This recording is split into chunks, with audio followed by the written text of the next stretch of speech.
जिस एक्सपेक्टेशन से ममता बनर्जी को बंगाल ने 2011, 2016, 2021 में 3 बार जिताया, उस एक्सपेक्टेशन को, उन अपेक्षाओं को पूरा कर पाई ममता बनर्जी?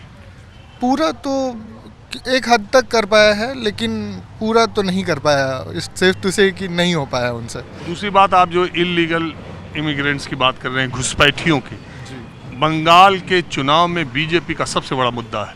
हाँ। ये कितना इम्पैक्ट करेगा इस बार? पिछली बार भी था, इस बार और थोड़ा बड़े पैमाने पर। देखो, अब जनता को पता है ये इशू है, लेकिन जनता उसको कैसे डील करती है। देखो, रेस्ट ऑफ बंगाल और बंगाल में एक डिफरेंस है। We have let everybody to come and stay with us. हम लोग उतना फ़र्क नहीं पड़ा, क्योंकि हम लोग अपने में रहते थे। अब वो चीज़ धीरे धीरे जा रहा है। हमारा जो मतलब सेंस ऑफ कम्युनिटी है, जो बंगाली कम्युनिटी है, वो धीरे धीरे इतना ज़्यादा इन्फिल्ट्रेट हो चुका है कि लोगों को और रास्ता नहीं है इसका विद्रोह करने के अलावा। तो लोगों को समझ तो है, लेकिन आपने जैसे मेरे दोस्त को पूछा कि ये लक्ष्मी भंडार और ये सब इसीलिए निकाली जाती हैं कि आपका ध्यान भटकाया जा सके असली मुद्दों से। तो इस बार आपको लगता है कि ममता संकट में, डेंजर जोन में है? नहीं, क्योंकि इस बार बीजेपी का उतना प्रभाव नहीं रहा है इलेक्शन में। बीजेपी ने कोशिश करा। अरे अभी इलेक्शन तो आगे है, इसमें प्रभाव नहीं रहेगा? प्रभाव रहेगा, मतलब जैसे प्रचार जो पिछली बार हुआ था, तो अभी तो बाकी है, अभी तो बाकी है, चल रहा है। लेकिन पिछली बार जिस पैमाने पे हुआ था, वो इस बार मुझे तो नज़र नहीं आया। प्राइम मिनिस्टर देख रहे हैं कितनी रैलियां कर चुके हैं सब। अभी परेड ग्राउंड में, वहाँ ब्रिगेड ग्राउंड में करे। अभी मैं गया था वहाँ सिंगूर में करे, उधर कितनी जगह जा चुके गए हैं। लेकिन वो इम्पैक्ट जो पिछली बार आया था, मुझे पिछली बार लगा था कि हाँ शायद इस बार बदल सकता है सत्ता, लेकिन पिछली बार नहीं हुआ। तो इस बार तो आई डोंट थिंक हो पाएगा। लेकिन ममता का स्ट्रॉन्ग होल्ड धीरे धीरे कम हो रहा है, ये सबको पता है। अभी हाल ही में ममता ने एक स्पीच दिया था। उस स्पीच में उन्होंने कहा था कि अगर हम नहीं रहेंगे सत्ता पे, तो आप लोगों को, मतलब इन जनरल जो बंगाली कम्युनिटी है, उनका जो सेंस ऑफ ह्यूमन बीइंग है, मतलब जो सेंस ऑफ बिलोंगिंग है, वो धीरे धीरे ख़त्म हो जाएगा। ये बंगाल प्राइड को वो भुलाना चाह रहे हैं? नहीं, भुलाना नहीं चाह रहे हैं। वो कह रहे हैं कि उनके वजह से ये अभी तक बरकरार है, जो कि गलत बात है। उनके वजह से नहीं है, या फिर ऐसा नहीं है कि वो चले जाएंगे तो जो नॉन बंगाली पीपल हैं वो वेस्ट बंगाल को ज़्यादा कवर कर लेंगे या फिर दंगे बढ़ जाएंगे, ऐसा नहीं है। लेकिन उन्होंने ये स्पीच में कहा था, तो इट हर्ट्स कि मतलब सपोर्टर्स भी उनको अभी हेट कर रहे हैं इस स्पीच की वजह से। तो मसला ये है कि बंगाल की पृष्ठभूमि के लोग, चाहे दिल्ली में हो चाहे पश्चिम बंगाल में हो, अब वो राजनीतिक विषयों पर बोलने से बहुत परहेज करते हैं। दिल्ली में भी लोग कहते हैं कि अरे छोड़िए, आपके कार्यक्रम में आते हैं तो फ़ोन कलकत्ता से और गांव से आता है कि आपको अपनी राजनीतिक राय क्यों देने की ज़रूरत है। लेकिन फिर भी मैं आपको मालूम है, भीड़ तो इकट्ठा करके नहीं, जो जहाँ जैसे मिलता है वैसे मैं करता हूँ। सीआर पार्क में जैसे जैसे लोग मुझे मिलते जा रहे हैं, और अगला कार्यक्रम मेरा चूँकि बंगाल की धरती से ही होगा। तो आपका नाम क्या है? मेरा नाम अन्वेषण बोस है। मैं कोलकाता से हूँ। अभी दिल्ली में तकरीबन 5 साल हो गए मुझे यहाँ पर रह रहा हूँ, मेरे नौकरी की वजह से। तो आप ये बताइए, पहले ये बताइए कि आपको कोलकाता अच्छा शहर लगता है या दिल्ली? मुश्किल है बताना? मुश्किल नहीं है, क्योंकि दोनों शहरों के अपने कैरेक्टरिस्टिक्स हैं। कोलकाता में जैसे आपको सुख चैन ज़्यादा मिलेगी, दिल्ली में आपको वो जोश मिलेगा। तो जिसको जो चाहिए वो उसको चेस करता है।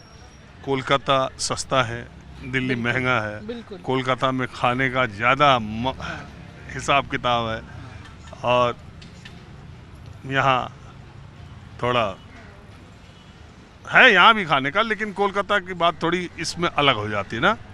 दिल्ली में एस्पिरेशनल लाइफस्टाइल है, मतलब जिसको ऊंचाई की तरफ देखना होता है, जिसको वो बेटर लाइफस्टाइल चाहिए, वो दिल्ली में ज़रूर आके उसको वो सेटिस्फैक्शन मिलेगी। वो एक कहावत कही जाती है मैप के हिसाब से कि तरक्की का रास्ता पश्चिम की तरफ ही होता है। आप जितना पश्चिम चले जाएंगे उतना ही मेटेरियलिस्टिक लाइफ में तरक्की पाते जाएंगे, लेकिन सुकून और शांति कम होती जाएगी। कलकत्ता का आदमी अगर सरकारी ऑफिस में भी जा रहा है आराम से, प्राइवेट में भी जा रहा है आराम से, वो एकदम आराम की ज़िंदगी जीता है। जिंदगी बिल्कुल। यहाँ से और पश्चिम बढ़ो मुंबई, देखो वहाँ की रफ्तार कितनी तेज़ है, बिल्कुल। और फिर उसके पश्चिम बढ़ते चले जाओ तो नाम क्या बताया आप? अन्वेषण बोस। अन्वेषण बोस जी, एक बात बताइए कि इस बार आप जो SIR हुआ उसमें आपने वोट अपना दिल्ली का रखा कि बंगाल का रखा? बंगाल का ही रखा क्योंकि मेरा जो ये डोमिसाइल है वो चेंज हुआ नहीं है, क्योंकि दिल्ली में जो कहीं पे भी वो जो मिनिमम रिक्वायरमेंट होता है कि आप 5 साल या 7 साल गुजारें, वो मेरा यहाँ का हुआ नहीं, तो मेरा बंगाली है। हो जाएगा तो आप यहाँ का लेंगे? नहीं, क्योंकि मैं कुछ साल अपना करियर सेट करने के बाद अगर मुझे रिटायरमेंट या मिड लाइफ अगर अपना सेटिस्फैक्शन चाहिए तो अब मुझे लगता है कि वो मैं कोलकाता में ही मुझे मिलेगा, तो बाद में वहीं। SIR कितनी बड़ी वजह है कि लोग अपने रूट्स का वोट रख रहे हैं और जहाँ रह रहे हैं वहाँ का नहीं रख रहे हैं? SIR मुझे लगता नहीं रूट्स चेंज करने का कोई फैक्टर होगा। SIR से जो मुझे लगता है हुआ है कि लोगों को प्रॉब्लम्स बहुत सारी हुई हैं, क्योंकि कोलकाता या बंगाल की अगर मैं बात करूं तो बहुत सारे लोग जो न्यू एज जितने भी एम्प्लॉयमेंट रोल्स हैं उसके लिए ज़्यादातर दिल्ली हो, इंदौर हो, फिर हैदराबाद हो, चेन्नई हो, बैंगलोर हो, बॉम्बे हो, ऐसी शहरों में जाके वो लोग अपना काम कर रहे हैं, राइट। अब जैसे SIR के डेट्स हो रहे हैं या फिर हियरिंग्स आनी है, उनके लिए बाद में उनको डेट्स की पता लगती है तो वो ट्रैवल करो फिर से। बट कोई भी मुझे एटलीस्ट अपने फ्रेंड सर्कल में या रिलेटिव्स के सर्कल में ऐसा कोई मतलब पता नहीं है जिसने बोला हो कि चलो चेंज ही कर देते हैं, मुझे देना ही नहीं है बंगाल के इलेक्शन में वोट, तो ऐसा तो लगता नहीं है। और स्पेशली अगर कोलकाता की बात करें तो जागरूक हैं एज वोटर्स वहाँ पे, वो पार्टिसिपेशन बहुत इम्पोर्टेंट होता है कोलकाता में की इलेक्शन में। SIR के प्रोसेस से आपको कोई प्रॉब्लम तो नहीं हुई? मुझे नहीं हुई, मेरा तो बहुत आराम से हो गया था, क्योंकि जो ऑफिसर थे उन्होंने बहुत कोऑपरेट किया था। वीडियो कॉल में उन्होंने बातें भी करी, क्योंकि मेरे पेरेंट्स भी वहाँ पे थे तो उन्होंने कनेक्ट करवाया।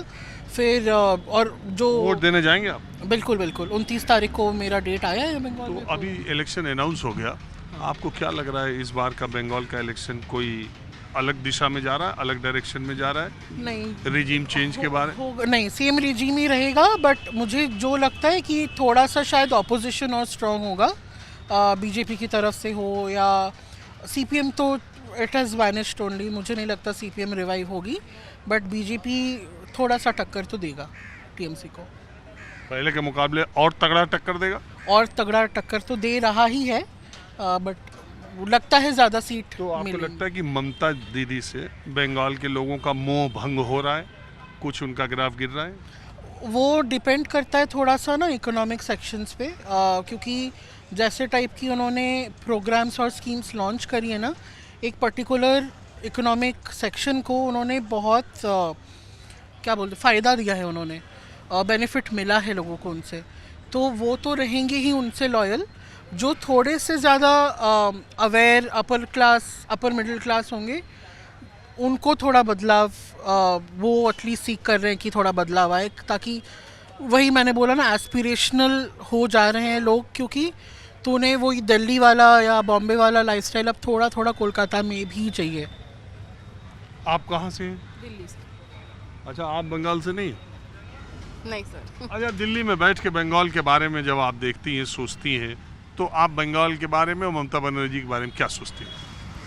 जितना पॉलिटिक्स से रिलेटेड है वो उनका एक अलग तरीके का रूल करने का तरीका है। CM है, काफ़ी सालों से होल्ड किया है पोजीशन, तो बहुत सारे रीजंस हैं जब कोई ऐसा नेता बहुत सालों तक रहता है। तो जैसे अन्वेषण ने मेंशन किया कि कुछ स्कीम्स हैं, कुछ किसी भी स्टेट को लेके कुछ सर्टेन फैक्टर्स होते हैं जिससे एक नेता जुड़ने की कोशिश करता है जनता से और जुड़े रहता है। फिर कुछ सालों बाद वो चीज़ें थोड़ी चेंज होने लगती हैं और ऑपोजिशन को मौका मिलता है उन पे खेलने का और आगे बढ़ने का।